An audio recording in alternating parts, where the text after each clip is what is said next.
Hey, kennel. Yes.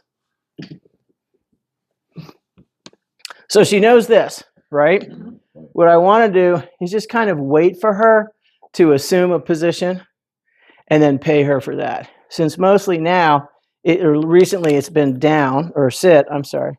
We're going to kind of wait for it down. I don't want to make down happen because it can be fairly uncomfortable. When you do that to a dog, they have a tendency to be resentful, right? No. Yes. Right? So, okay. Good. Here. Hey, kennel. Kennel. The last thing she was paid for was a down. So we just wait for her to down. We want to repeat that multiple times so that eventually, yes. Eventually, what we do is simply say down as she's going down. But we want to repeat this, 10, 15 times before we ever ask her to down, right? Okay. Good girl. So eventually, you're very cute. Kennel.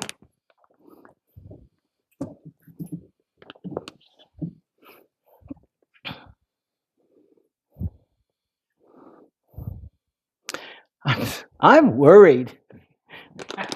Her face.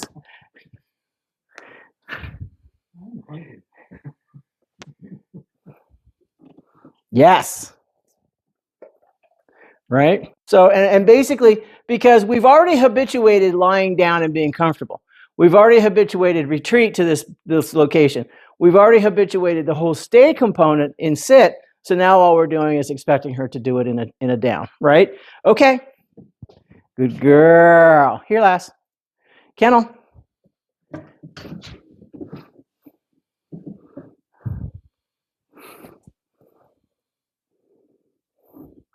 Yes, good girl.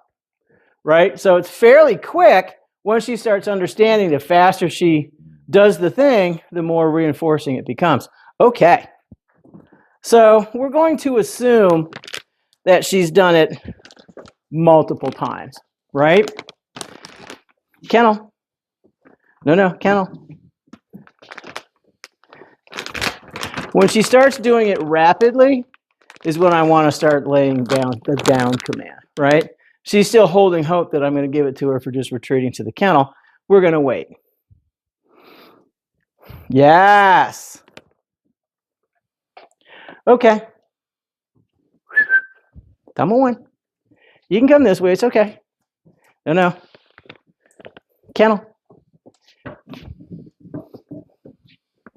And I changed the visual image a little bit by moving from a different location. But again, what we're waiting for is that rapid response. Yes. Very nice. And you notice every time she gets faster and faster. Right? When she starts hitting it and getting it, she gets on there, she lies down. That's when we start naming down. Okay? Okay. Here. No. Okay, let's go. Here. Oh, my heavens. Would you move your feet, you cadiddle hopper? Hi. You cannot have my shoes. Get off me, heifer. Here. Kennel. Yes. Probably shouldn't have said yes on that. Yes. Good dog. But you notice every time it's getting faster and faster. All right, you try. You try. Hey. Okay. Kennel.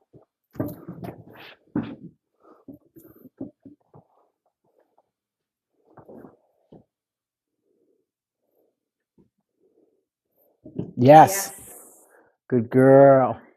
Now walk her further away. Okay. Just go. Don't yank. Just go. Just go. Can't go any further. Yeah, you can. She has no choice but to go with you. Right? And see, this is the hallmark of a smart dog. The reason she's not wanting to go is she's like, happiness happens here. Right. I'll leave you. Kennel en route. Kennel. All right, what I want you to do the next time is I want you to, when you say kennel, I want you to stop moving and her go on her own. It's like, now I'm confuzzled, which is understandable. We'll let that happen. Yes. Good girl. Coochie, coochie, coochie, coochie. She's touching my butt, Mom. Okay. Good girl.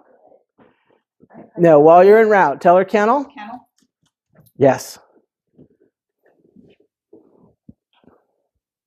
Because eventually what I want you to have to do, no, stay back where you were. Now reach in, yes, and then pay. The reason why is because, again, we start pairing this with traffic, right? You have someone coming to the door like us. I want to simply say kennel and have my dog disappear. And that way the dog understands you come to the dog to reinforce it, right? That yes marker tells the dog, I won, I did the thing. So I'm going to get paid for that. But I don't want the dog thinking that's coming 100% of the time right away, right? That's why we do it intermittently. The dog does the thing, yes, pause, pause, pause, then pay. Over time, when you give the dog that conditioned reinforcer, you don't have to pay right away. You can wait up to 20 minutes or more, right? But because she's learning, we want to make sure that we pay that right away. Like eventually I should be able to be in the kitchen and just say kennel. Kennel, and that's where she'll go, right? And she'll wait there until you come. So we're actually implying that stay, right? We're implying it in a position that she's comfortable with, but we're not necessarily having to say stay, because if I say stay, this is the position I leave her in, I expect her in the same position when I get back. If I'm going to be gone for like a half an hour, 40 minutes, I don't want her like this. I want her comfortable. She can be sprawled out. So I'm going to imply don't move without saying don't move, right? If I say stay, it's like when you're at the vet. Stand, stay. The vet's going to administer to you, okay, and then we're going to go do something else. If I have you sitting at a curb while I'm crossing the street, sit, stay, right? And then we go. And tell her, okay, and off you go. Okay. She's like, the people, what's wrong with you? Tell her kennel from there.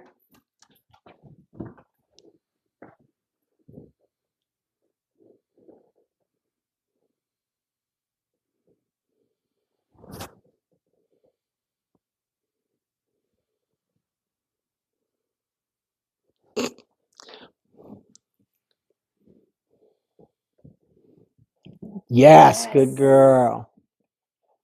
Very nice. Yeah, she's like, which one of you's got it? Both of you said yes. I'm expecting one from each of you. And then take her off and do it again. And like walk towards the baby gates. I would go that way, walk towards the baby gates.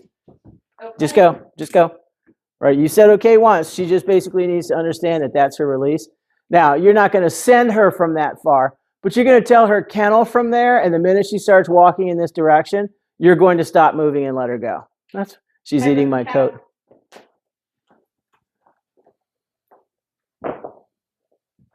Now, pick up the leash and make her go. Kennel. Oops, I said No. it again. There we go. Now walk off.